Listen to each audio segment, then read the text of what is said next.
mano vieną kartą brolis Bušidos Vats dalyvavo, tai va čia buvo mano viena svajonė. Apie KOK tai iš vis mistinis kažkoks pasaulis, nepasiekiamas. Aš galiu pasakyti, kad pas mus tas kudo tiek universalus ir, sakykim, tą stovėsiną gerai paruošia, kad nėra problemos kovoti ten tiek kickboksai, tiek MMA. Kitą kartą pamatytų KOK plakatą ir atsakytų, va Jančiauskas, va aš noriu nuvaryti vien dėl jo. Tai dėl to mes šiek tiek esam kai kuriais atžvilgiais net pranešesni, kaip prieš kai kuriuos stilius.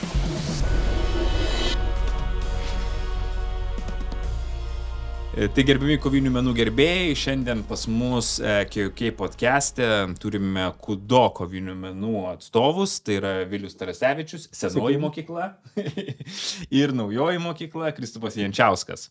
Sveikas, Viliau. Sveiki. Labas, Kristupai. Tai pirmiausiai, Viliau, su tavim pasikalbėsim, kiek metų esi kudo sporte? Apskritai koviniuose menuose, galbūt, sakykim. Koviniuose menuose aš tai pirmą aš skaičiuoju savo kovos menus nuo pirmo išlaikyto diržo, tai aš pradėjau Kiokušiną, tai nuo 2002 metų. Kiek tų metų buvo, kai pradėjau? Man, kai pradėjau Kiokušiną, buvo 12 metų. 12 metų. Jo. Koviniai menai, kad sportuoti visgi turi, daugelis turėti kažkokį tai turbūt motyvą, ar ne? Tai žiūrėjau per televizorių, karate filmus labai patiko. Reikėjo pačiam galbūt apsiginti kažkokią tai situaciją. Kas tave sumotyvavo pradėti kovinius menus? Kaip ta motyvacija pas mane atsirado, aš taip tiksliai negaliu pasakyti, bet aš atsimenu, kad aš išbandinėjau visus sportus. Aš ir krepšinėjau, ir rimtynės lankiau, ir rimtynės net varžybose dalyvau graikų romėnų. Kažkaip nesisekdavo tos varžybos. Ir vat, įvyko tokia vasaros stovykla karate, kur mano tėtis su mano treneriu buvo pažįstami gerai. Ir aš nuvažiavau į tą stovyklą. Ir aš po tos stovyklos tarsi kokią ugnelę man širdį įsidegė, kad aš noriu būtent sportuoti kovos menus, va tą karate. Ir nuo to laiko praktiškai tą ugnelę net iki dabar negesta. Tai, vat... Kas tave sužavėjo? Karate vis tiek toksai, ar ne? Tokia dvi kovinio sporto rūšis, kur pagarba, kimono, diržai, ar ne? Tokie yra daug su tokių sudedamųjų dalių, kas vat... gal patinka arba nepatinka, nes dabar ten, sakykim, galbūt tų tradicijų kitos kovinio sporto šakos ir mažiau turi, ar ne? Jo, tai šiuolaikiniai tie kovos menai, sakykim, ten, arba taip net nevadinkim kovos menai, kovinis sportas, ten, sakykim, kickboksas, boksas, jie kaip ir neturi ten tokios gal disciplinos ir tų rytietiškų šaknų. Tai kas labiausiai gal sužavėjo mane tam karate, tai būtent ta bendruomenė. Tai mes susipažinom su daugybė žmonių tam sporte ir netgi aš su savo žmona susipažinau per karate. Per karate? Taip, nes žmona jau yra Europos karate čempionė ir mes kažkaip susipažinom, pradžioje vienas kitą pamatėm varžybose, po to susirašom, dar tais laikais buvo OneLT ir viskas ir taip susipažinom, net per karate. Bet šiaip turbūt galbūt tai... Iš vienos pusės gal ir nieko keisto, nes turbūt jeigu tu nori sportuoti ir siekti aukštų rezultatų, tai ko gero didelio laiko dalį tam atiduodi ir praleidi ten sporto salėje, ar ne, treniruotėse, stovyklose, seminaruose. Jo, tai pats karate Kiokušinis vis gan stipri organizacija ir praktiškai kas mėnesį turėdavo varžybas, stovyklos vasaros didžiulės po 200-300 žmonių, tai... Ta prasme, intensyvumas tam sporte tikrai yra aukštas, jeigu tu nori siekti, tu gali siekti tų rezultatų dalyvaudamas visuose jų renginiuose, tai ir tikrai gali gerą lygį pakelti, tai jo, tai tas ir motivavo, kad yra varžybos, yra rinktinės, į kurias patekę sportininkai gauna ten specialius tos karate kostiumus, kur ten išrinktieji, tik tai rinktinės nariai gavo, dėl ko visi paaugliai ir norėdavo tapti rinktinės nariais, nes ten gaudavo tą, sakykime, rinktinės treningą, tai čia buvo, wow, svajonė kažkam. Mes dar, sakykime, kai man buvo ten 14 metų, dar vis tiek noras buvo kažką gauti už tai, kad tu sportuoji ir panašiai. Tai va, tas ir vedė daug labai į priekį ir po to išvažiavimai į Europos čempionatus, į užsienį irgi visos kelionės apmokėtos būdavo, tai tikrai buvo labai fan laikas. Viliu, kalbėjom su tavimi, sakei, pradžioj net treneris pamatė, kai muši kriaušės, sakė, tegul eina jisai, tegul. Jo, tai tėtis mano su karate treneriu Vygandu yra pažįstami N metų ir aš, sakau, nuėjau į pirmą kartą į treniruotę ir pradėjau mušti tą maišą ir man treneris sako, iš šito nieko nebus, jeigu jis sportuoja, bet nesitikėk. Tai tas nesitikėk išaugo į to, kad po 6 metų ar 5 metų užsibrėžtų tikslų aš važiavau į Europos jaunių čempionatą ir likau per plauką nuo medalio. O, sakykim, koks tavo didžiausias pasiekimas? Visgi karate disciplinoje yra diržai, tai yra meistriškumo pakopos, ar ne? Tai kokia tavo aukščiausia? Jo, tai aš Kiokušiną, kai sportavau, išsilaikiau pirmą daną, tą juodą diržą. Ir jau tada buvau labai aktyvus kovotojas Kiokušinė ir kovodavau Lietuvos čempionatuose, suaugusių čempionatuose su Europos čempionais, teko stovėti ant to tatamio ir rezultatai tikrai buvo mano kylantis, tik tai atsirado proga pabandyti kudo. Ir tai netikėtai. O kaip, sakykime, jau karate tu buvai įsitvirtinęs labai tikrai gerai, pirmasis danas, vėlgi dar atsiveria ir ne kiti vartai, toliau danus rinkti ar ne, ir tada kudo. Kas man sąlygoja? Aš studijavau tuo metu Kaune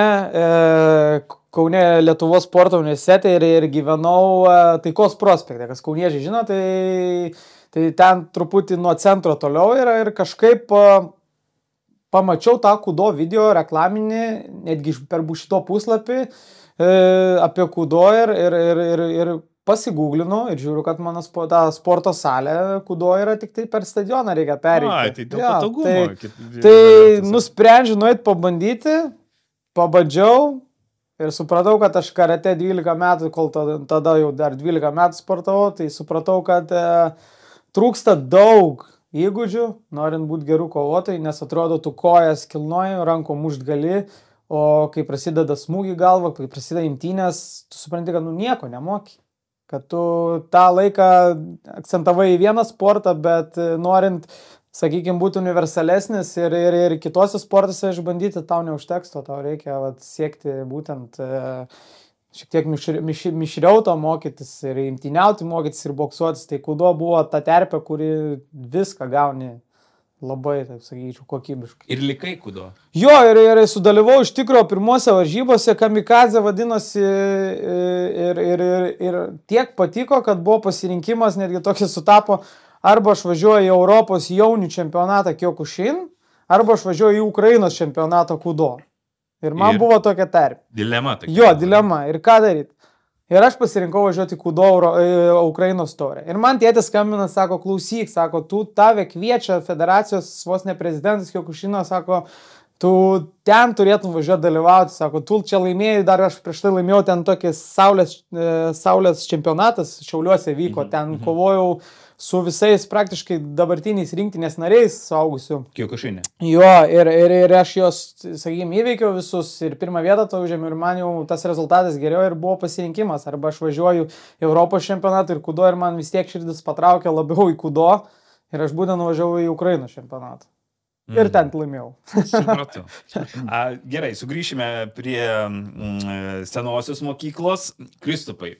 Sveikas, papasakok, kaip tu pradėjai sportuoti kovinius menus. Koviniai menai man prasidėjo, kai man buvo 8 metai. Mano brolis šiaip labai sportavo, net ir dalyvavo savatuose senais laikais. Jis sportavo pas tokią vieną žvaigždę, kuri treniravo mūsų klube Tsunamyje. Ir aš nuėjau ten, kažkaip tuo metu aš mažiukas buvau ir sako, aš tokių vaikų netreniruoju.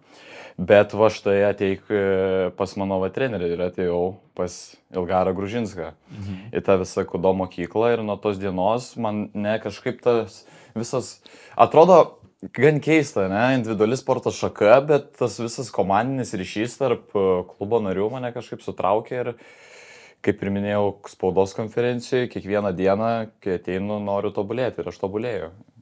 Kas sunkiausia buvo pradžioj? Pradėjus sportuoti, vis tiek būna, krūvis, fizinis pasirengimas, smūgiai, galbūt nesigauna taip, kaip norėtųsi, tam tikrų tokių detalyčių. Aš kažkaip neturiu tokio vieno dalyko, kur tikrai ką galiu išskirti, kas buvo sunku, nes aš labai norėjau eiti, aš labai norėjau kaltis, sakykim taip, ir labai norėjau dalyvauti visur. Ir kai tu turi norą, tai manau, kad viskas yra įmanoma ir tikrai neišskirčiau vieno dalyko, kuris buvo ten kažkas neįmanoma. O, sakykime, tu iš karto jau atėjai su tą mintim, kad dalyvausi varžybose ne savo sportuoti, ar ne? Jau tokius biškai aukštesniais tikslais. Jo, nebuvo, kad, pavyzdžiui, varžybose dalyvauti toks tikslas nustatytas, bet buvo, davai, aš sportuoju ir pažiūrim, kur nuves. Bet jeigu aš sportuoju, tai aš sportuoju taip, kad aš nepraleidžiu jokių, stengiuosi nepraleisti jokių treniruočių, lankau viską, sakau, darau, ką man treneris sako ir tas toks. Tuo metu buvo šiaip daug vaikų pas mumis, daug paauglių ir buvo netokia, sakykime, sunku net būdavo, tu norėdavai patekti į varžybas, kad į tave treneris atsižvelgtų, nebūdavo, kad ten, kas nori dalyvauti varžybos. Turėdavai pasistengti. Jo, pasistengti, lankyti treniruotės. Ir kad gautum tą pasiūlymą į varžybas sudalyvauti. Ir dar vienas žingsnis, šiaip, į kudojų varžybose pradėjau dalyvauti, jau viskas labai norėjau, į kickboksą nuvažiuoti kažkaip, nes man ten tas ringas atrodydavo, wow, o, mano vieną kartą brolis Bušidos Vatsu dalyvavo, tai čia buvo mano viena svajonė. Apie kiaukiai tai šis mistinis kažkoks pasaulis, nepasiekiamas. Tai Ir reiškia, važiuoti, čia gal ir Viliaus paklausiu, treniruojas visą laiką kudo ir išvažiuoji dalyvauti, kad ir, sakykime, SWAT turnyre, ar ne, kur daug jaunų perspektyvių kovotų pagal kickbokso taisyklės. Sunku persiorientuoti, ar ne? Aš šiaip pats pagal kickboksą nekovos, aš esu kovos pagal Muay Thai. Tai aš galiu pasakyti, kad pas mus tas kudo antiek universalus ir, sakykime, tą stovėsiną gerai parašė, kad nėra problemos kovoti ten tiek kickboksai, tiek MMA. To labiau pas mus, gal sakyčiau, labai kuom išskirtinis, mes nesam statiški kovotojai, mes esam dinamiški, mes daug judam, mes daug boksuojamės, ant kojų tas judėjimas pas mus yra. Tai dėl to mes šiek tiek esam kai kuriais atžvilgiais net pranešesni, kaip prieš kai kurios stilius, gal sakykime. Nes tu atsineši tokį kaip universalumą, ar ne? Tu moki rimtyniauti, tu moki ir smūgiuoti, ir tam tikrose situacijose. Nepasimeti paprasčiausiai. Kaip tau, Kristupai, buvo? Labai universalu ir šiaip man asmeniškai užtenka tik kelias savaitės pasišparinguoti kitų stilium, kad aš prisitaikyčiau, nes vis tiek, kudo yra tas šalmas ir vis tiek kitoks žaidimas yra. Kudo tu eini žaisti ant tos tokios kaip geros smūgio, o jeigu, tarkim, kovojam pagal kickboksą, tai tu nori kuo daugiau pritaškuoti. Dažniausiai tas vertinimas būna. Tai man asmeniškai kelių savaičių užtenka prisitaikyti, nežinau, kaip Vilius pagrindė pagal kudo kovoja ir pagal MMA, tai... Bet labai man įdomu, nes kalbam, kad kudo ir tame ir pasirodo tas universalumas. Kovo 22 dieną tu dalyvausi pagal kickbokso taisyklės, Vilius dalyvaus pagal MMA, gesto berods taisyklės. Tai, sakykime, vėlgi tu ateini iš vienos lyg disciplinos, bet tu gali dalyvauti pagal skirtingo tipo taisyklės profesionalų ringė. Taip. Tai tame turbūt ir yra, ne, unikalumas kovos. Taip, aš sakyčiau, gal labai paprastai viskas mums, ko trūksta, mes dasidedam papildomai, jeigu mums reikia padirbėti, sakykime, dabar Kristupui šiuo atveju imtyniauti, jam nereikia visiškai, tai jis ir neimtyniauja, jis daugiausiai dirba ties kickbokso tą discipliną, man reikia imtyniauti, aš daugiau skiriu laiko imtynėms ir viskas, bet principas, kad mes realiai į kudo varžybas, jeigu net pastatys ir rytoj, mes puikiai ten sudalyvausim pagal tą stilistiką, nes ir kudo tu gali prisitaikyti, tu gali būti geras smūgis, gali būti geras imtyninkas ir vis tiek rasi nišą, kaip laimėti. Ir labai atsiveria mums durys, kaip kudo sportininkam, visur dalyvauti. Kai jūs paminėjote, aš kickboksų, Vilius MMA, galim ir į Muay Thai nuvažiuoti, ar į kokį, nežinau, aikido. Pankratijonas, visur. Rasim. Bet kur gali. Rasit varžybų. Jo, tikrai. Man bent vaikystėje tai šitas dalykas labai įstrigo, kad tu visur gali, tau duris atidarytos, tau nėra, kad tu, pavyzdžiui, ten eini kickboksą lankai ir tu tik kickboksą ir dalyvauji. Ne, tu kur nori, gali sudalyvauti. Koks tu kovotojas esi, Kristupai, ta prasme, vis tiek kažkokios tai savybės, treneris sako, tu čia toks pamatysim kovo domantrą. Žinom, kad tavo išėjimai, kad jau stilių tu savo dėliojas, jau akinukai ir panašiai, kad atsimintų. Bet aš kiek žiūrėjau svatį tavo kovų, tai tokios dinamiškos kovos. Tu taip jau nelauki antrų numerių, ar ne? Šiaip keistas fenomenas, paringojusi antrų numerių mėgstu dirbti. Salėje, ar ne? Jo, salėje, bet varžybose reikia dirbti pirmu ir manau tas toks, kiekvienas klubas turi savo braižą. Taip. Ir taip gaunasi, kad Tsunamio klubas taipogi, jo braižas yra dinamiškas, rankos kojos ir dažniausiai pirmų numerių. Tai Aš iš savęs mėgstu dirbti antrų numerių, bet mano treneris mane sulipdė, kad aš ir pirmu galiu eiti. Taip gaunasi, kad aš universalus tiek pirmu, tiek antru. Okay. O girdi ringė trenerį pasakymus jo, pavyzdžiui, kad reikia kažką keisti, reikia kažką tai kombinaciją kažkokią atlikti. Manau, kiekvienas kovotojas, kuris jau turi ganėtinai nemažą patirties bagažą, girdi savo trenerį, nes čia, mano nuomonė, vienas iš būtiniausių dalykų yra girdėti, ką tu sako ir prisitaikyti prie to, ką sako. Bet apart to reikia ir mąstyti pačiam, ką daryti, kaip nugalėti, kaip sužavėti visus žiūrinčius. O kas tu kovoje svarbiausia yra? Kovoje svarbiausia? Tikslą, kokį tu įsikeli, eini į kovą, eini į ringą ir koks tau prioritetinis tikslas yra? Mano prioritetinis tikslas yra padaryti gerą programą žiūrovom. Žiūrovom. Jo. Aš nebūsiu kaip kiekvienas, sakyčiau, graži kova, graži tas. Aš noriu, kad mane žiūrėtų, mane įsimintų ir kitą kartą pamatytų kaip plakatą. Sakytų, Jančiauskas, aš noriu nuvaryti vien tik dėl jo. Tai mano tikslas gera programa, o jeigu žiūrint ilgalaikių tikslų su KUK, su visko, tai aš noriu kovo 22 padaryti tokią programą, kad aš išsikovočiau kontraktą ir ilgalaikį pasirašyčiau.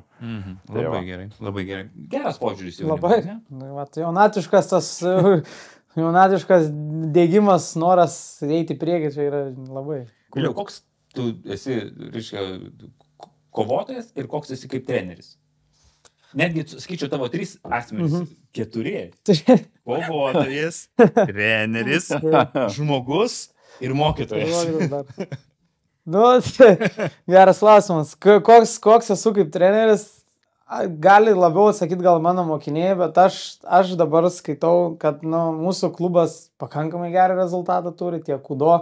Dabar norim išbandyti ir būtent Bushido arenui ir KUK arenui savo tą pajėgumą. Tai koks aš treniruotėse būna, aš stengiuosi, aš dar prieš važiuodamas tokį klausimą kėliau, kaip aš norėčiau apibūdinti, kaip aš treniruoju vaikus. Tai aš netreniruoju vaikų muštis. Muštis tai čia gali išmokyti bet kas, kuris turi supratimą, kaip ten du tiesius padaryti. Bet esmė man pirmiausiai vietoj ištreniruoti tos vaikus ir paruošti juos gyvenimui situacijom. Nes kaip bebūtų, aš galiu pasakyti garantuotai 100%. Kristupas dabar mokosi mokyklą. Jis dabar gyvenime turės tokių kovų, čia arenoje, į kudo, jam į egzaminą jokį nebus baisu nueiti ten laikyti, jam nebus streso, pavyzdžiui, atsimenu, tikrai mokyklose būdavo tokių vaikų, kurie stresuoja prieš egzaminą, čia ar išlaikys su psichologija, jam čia egzaminai patys didžiausi, dar didesni bus tikriausiai negu tada, kai laikys.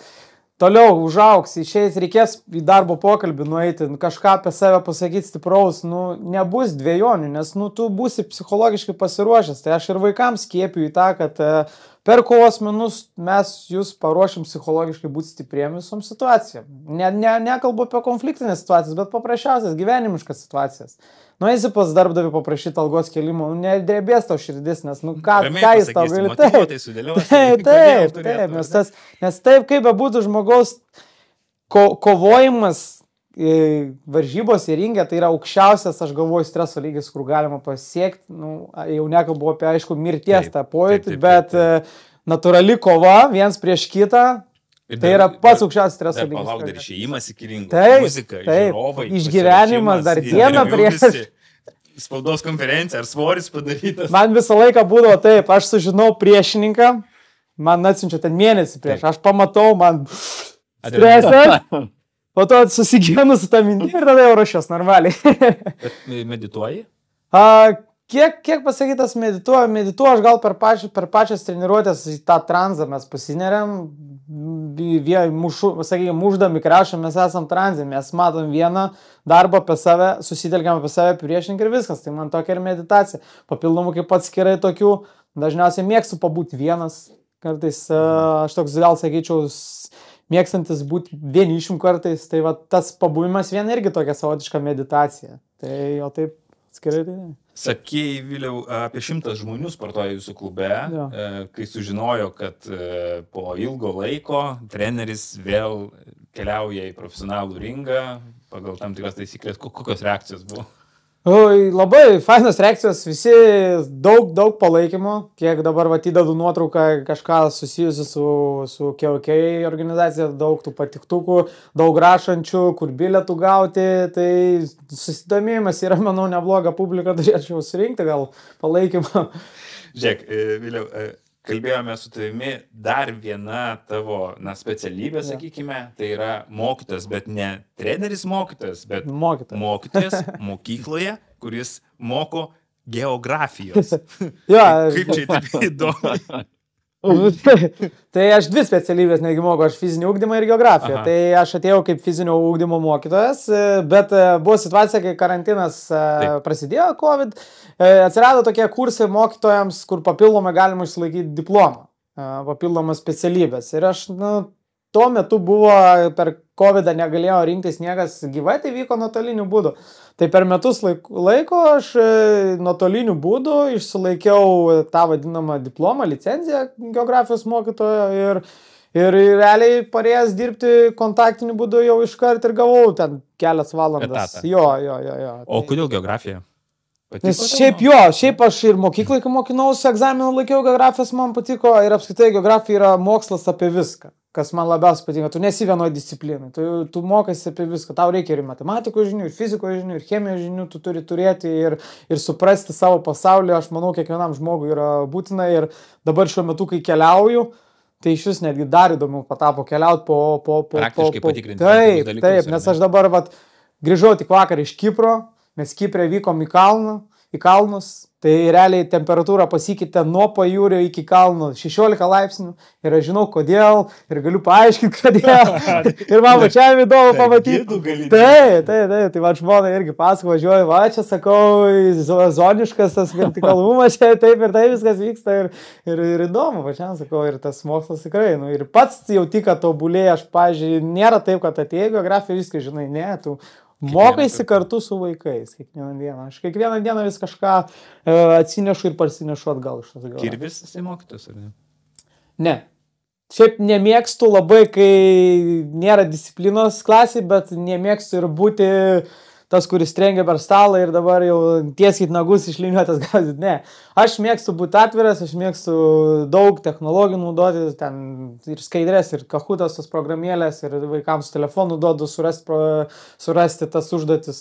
Mėgstu būti atviresnis tas mokytas, nebūti. Bet aš galvoju, vaikai, žinodami vis tiek, kuo tu dar užsiemi, be geografijos dėstymo, tai turbūt gerbė tave ir ten labai jau ne... Jo, vaikai žino, bet jie gal, sakyčiau, nesukonkretina to, labiausiai žiūri to, koks žmogus aš esu ir tikriausiai myliu tokį, koks esu, su jais aš bendrauju atvirai ir savo klasę netgi turiu auklėjimą, tai šis mes ten, sakau, ir pasirašinėjom, ir pašnekam, ir pakeliaujam smagiai. Bet tai man atrodo, kad tame ir yra jėga, kad vaikai gali kreiptis į mokytoją, kad tu esi toks šiuolaikiškas, turbūt iš savo disciplinų ir iš karate, ir iš kudo atsinešiai tam tikrų savybių, iš kurių susilipdėjai save kaip pedagogą. Taip, aš manau, kad čia ir buvo pagrindinis tas tikslas, tas mano, sakykime, kelias ir būtent prasidėjo nuo kovos menų, čia vienareikšmiškai, nes realiai visą pamatą stačiaus per tą discipliną, sakykime, mokyklai gal nebuvau moksliukas, taip, sportas buvo didžioji dalis manęs, bet mokyklą pabaigiau, universitetą pabaigiau, vadinasi, tu viską gali suderinti. Ir sakau, kai ateina ir sako, kad tu ten nespėjau kažko, negaliu čia man mokslai kažkas kerta, tu viską gali padaryti ir susilipdyti visą gyvenimą, jeigu tu tik norą turi. Simple. Taip, visur spėsi. Kelintoj klasėje tu dabar? 11. 11. Ja. Kiek iš geografijos turi? Išsimetęs, aš istorikas labiau. Man istorija. Ja, irgi įdomus, tikrai. Jo. Bet šiaip tiesą sako, apie tos egzaminus, man prieš kelias dienas buvo lietuvių egzaminas. Aš, kad ir kiek aš atrodo didelės svarbos tas egzaminas, aš vis tiek žinau, kad kažkas visą laik bus daugiau ir mano gyvenime ir šiuo atveju dabar yra man svarbiausias dalykas ne tas egzaminas, o kovo 22 diena. Bet gal kai nelieka to jaudulio, tada viskas ir ramiau, tu tiesiog, tu žinai, kiek žinai, tu ten neprisimokysi, tu ateini, atiduodi savo žinias, bet tas jaudulys kartais turbūt būna taip, kad taukšti ir pamiršti. Tiesiog mokinais, kaliai, Būna, bet taip. jaudulys ir pamiršai. Aš manau, kad tu kaip ir kovoji, tu netaip psichologiškai nesusispaudi, kai tu, tokie va, taip gyveni. Tu nesusispaudi prieš egzaminą, to paprasčiau yra mąstyti ir paprasčiau viskas vyksta. Aišku, kartais būna, kad nieko nepadarysi, kartais jau, kaip sakoma, prisvyla tas blynas. Bet aš manau, kad reikia nesureikšminti ir visą laiką gyvenime iki pozityvų išvelgti blogus ar gerus dalykus visą laiką. Jo, eiti prieki. Kristupai, artėja kovo 22, nekartą paminėjai, kad tau tai yra iš tikrųjų svarbi diena, ar ne? Kovosi didelėje arenoje. Svatuose tu darėsi tokius apšilimus ne tik kovos metu, bet ir išėjime. Tai stilius, muzika, stengiasi kruopščiai atsižvelgti ir šitus dalykus. Kodėl manai, kad tai yra svarbu? Aš manau, reikia būti asmenybė, reikia išsiskirti, reikia sutraukti dėmesį, nes tai yra vis tiek show business paskutiniai pusiai. Ir jeigu tu nemokėsi sutraukti žiūrovų tiek savo kovos stilių, tiek ar ten asmenybė ar kažkom, tu niekam neįdomus būsi. Neparduosi bilietų ir niekam nereikalingas. Tai aš ne tik prižadu, kad aš gerai sukovosiu, aš ir prižadu, kad aš gerai pasirodysiu iki tos kovos. Mhm. Tai aš nemėgstu būti toks pat kaip ten kiti, kad Nemėgsti būti sausas. Jo, ruošiuosi puikiai, ruošiuosi pasiruošimas puikus. Čia, žodžiu, šeštadienį pamatysit, kaip ten kas bus. Kam? Geriau nesusireikšminus, vis tiek gyveni tik kartą, tai who cares, kaip sakoma, who cares. Kokia grupė ar atlikėjas tau fainiausia yra? Klausai kažko? Aš universalus, aš prisitaikau. O stilius muzikos? Irgi prisitaikau. Gal tik tais punk roko nemėgstu, bet... Kraštutinumas čia, sakykime. Jo, bet šiaip tai labai mėgstu. Viską pas mane ten gali, sakau, eit vieną dainą, tada eit gali, nežinau. 6-9 danguje. Jo, 6-9 danguje. Aš prašau iš karto po roko ir tada nežinau, kokia Katy Perry gal. Universalus, kaip sakoma. O ką laisvalaikiu mėgsti veikti? Šiuo momentu tai aš... Treniruotis realiai, bet koks aš ir, kaip ir minėjau neseniai, kad toks nemėgstu apkraut savęs, tai aš toks su draugais būnu, kažką mes ten padarom neįdomius dalykus, savo įdomius ir tai padarom prisiminimus iš to. Nereikia judėti, reikia tiesiog, enjoyant laiką, kartais padaryti kitiem galvojant durną dalyką, bet iš jo pasimėgau. Mhm. Tai va, esmė pasimėgau. Mėgautis kiekvieną gyvenimą. Jo, mėgautis kiekvieno pozityvo išvelgti ir jo. O kaip su klase bendrauji klasiokai? Artimai klasė tokia? Jie žino, kad aš esu tokia asmenybė, aš gal tai paminėsiu, jie žino, kad aš esu asmenybė, žino, kad aš esu kalbus labai, mėgstu kalbėti, bet šiaip su didelė dauguma yra viskas gerai, nes aš toks linkęs...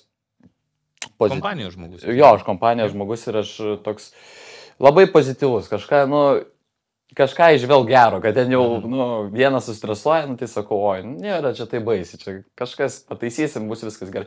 Tarp kitko, seniūnas dar klasės esu. Jo. Tamsta mokytojai girdėjot? Jo, girdėjau. Jo. Klausyk, palaiko klasiokai? Žinau, kad dalyvausi. Jo, ir atvyks, tarp kitko, net lietuvių mokytoją turėtų atvažiuoti. Turiu jauną lietuvių mokytoją, tai jo, turėtų atvykti. Ir palaikyti. Ir pasimti kartu dar kelias klasiokės. Labai gerai. Palaikymas tikrai labai svarbu. Vėliau tu jau esi patyręs kovų, pergalių didelėse arenose. Kalbėjom lyg tai 2018, ar ne? Tavo vyko paskutinė kova Bushido, ar ne? Jo, buvo, man atrodo, Dream Boxing su Kaune, Žalgirio arena čia tavo vyko. Taip. Ir darėjai truputėlį pertrauką. Jo, aš kažkaip pristabdžiau truputį su tuo MMA sportu ir daugiau į tą kudo. Gilinaus ir tikslas, sakau, buvo po to 2018 mes kaip tik dar sudalyvavom pasaulio čempionate ir mano tikslas buvo, taip nedaug trūko iki to medalio, kad užsibrėžiau tikslą, tikrai turiu paimti aš tą medalį, nes kovau su vienu iš geriausių Japonijos kovotojų ir mes baigiant tik tai 3 sekundėm padariau klaidą ir pralaimėjau ten 1 tašku ir aš užsibrėžiau, kad aš tikrai galiu padaryti. Ir truputį pristabdžiau tą Bushido dalyvavimą ir daugiau gilinos į kudo ir važinėjomės visur, į visus čempionatus ir taip gaus, kad... O kaip dabar jautiesi po, kiek čia 2018, tai... 5 metai kažkas gaus... 7 metai, jo. Dabar iš tikrųjų toks geras klausimas, kaip aš jaučiuosi. Aš savį dar nežinau, kaip aš jaučiuosi ir nežinau, kaip jausiuos tą dieną kovo 22. Bet aš tikiu, kad aš pasirodysiu gerai ir aš tikiu, kad aš tikrai pasiruošiu tam ir aš dabar sportuoju gan intensyviai. Irgi nenoriu, kaip Kristupas sako, jeigu ruošiuosi gerai, pasiruošęs būsiu, čia pamatysit. Aišku, kad pamatysit, kaip aš atrodysiu, nes kito kelio ir nebus, visi vis tiek dalyvausim. Ir kol kas širdis nežino, kaip tai bus, kaip įvyks viskas, bet aš manau, kad susitvarkysiu, nes patirties turiu. N metų šitam sporte koviniam, pasaulio paskutinės čempionatas irgi ir Europoje įrodinėjau, kad esu geriausias kudo stiliui, tai nemanau, kad didelė kažkokia problema bus, jeigu aš sukovosiu ir didesnėse arenose ir nemanau, kad aš pasirodysiu prastai. Toksai nežinomybė, bet ir pasitikėjimas savim. Okay. Dalinai. Man tai iš vis, tiesą sakant, keista, man vaikystės svajonės įgyvendinimas, sėdėti vienam stale prie Viliaus, kovoti vienam turnyre, man kažkas atrodo ypatinga, nes atrodo lyg vakar jis dalyvavo tais 2018 metais ir aš dar vaikas žiūriu ir čia kažkas, epic, dalyvauju Siemens arenui, va čia šitas egzaminuoja per diržų sesiją. Šitas varžybose teisėjauti. Man tai kažkas, neįtikėtina. Tai ir motyvuoja, turbūt ir veda į priekį. Jo, visas tas dalykas, tas KOK, brandas, viskas, man tai čia yra, nenupirksi už jokius pinigus tos svajonės įgyvendinimo. Aš, kai pradėjau varžybose dalyvauti, kai sužinojau, kas KOK yra, tai atrodė neįmanoma, bet žingsnis po žingsnio vis arčiau ir dabar... Beliko laukti tik tais mėnesis iki vaiko svajonės įgyvendinimo. Mėnesiukas. Kristupai, su kuo yra iškovotojų, su kuo norėtum pasitikrinti jėgas? Tai gali neįvardinti, jeigu ten... Mėgėjosi nebėra nieko, mėgėjosi visi nugalėti. Kas? Tai liko profesionalai? Liko žingsnis tas į profesionalus. Bet turbūt atsakingai vertini tą žingsnį. Reikia protingai susistatyti, vis tiek aš manau, jeigu... Kol tau yra toks mano amžius, dar iki kokių 22 jausis tas profų skirtumas, aš manau, tai reikia protingai sustatyti karjerą, protingai kovoti ir protingai kelt lygį. Ir aš manau, vienintelė gera opcija tarp Baltijos šalių, tai yra KOK, kad tave iškels, tave pakels ne tik kaip tavo žinomumą, bet ir pakels tavo kovotojų lygį. Tai aš net nesidairau kitas pusės. Man vienas dalykas yra ir aš, kaip ir sakiau, mano tikslas yra ilgalaikis. Čia užsilik.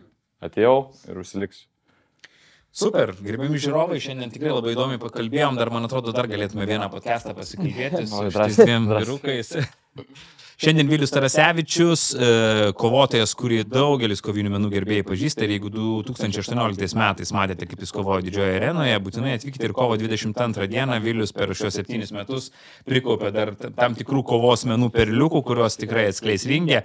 Kristupas Jančiauskas, jaunoji kovinio sporto žvaigždė, tikrai labai pozityvus jaunuolis ir man atrodo, kad kiekvienas kovotojas turėtų degti tokiu pozityvumu ir nueiti tokį kelią iki savo svajonės įgyvendinimo, kurio eina ir Kristupas. Kovo 22 dieną Tvinsbet arenoje didysis KOK turnyras, kuriame išvysime šios kovotojus. O artimiausių metų socialiniuose tinkluose ir interneto svetainėse bushido.lt ir kokfights.com mes sužinosime ir šių dviejų kovotojų priešininkus. Bei, žinoma, per spaudos konferenciją ir sverimus, kurie įvyks dieną prieš varžybas, mes juos dar būtinai pakalbinsime. Ačiū, kad buvote su mumis ir iki. Pasaulinis turnyras KOK World Series. Kovo 22 diena. Vilnius Twinsbet arena. Visa informacija bushido.lt.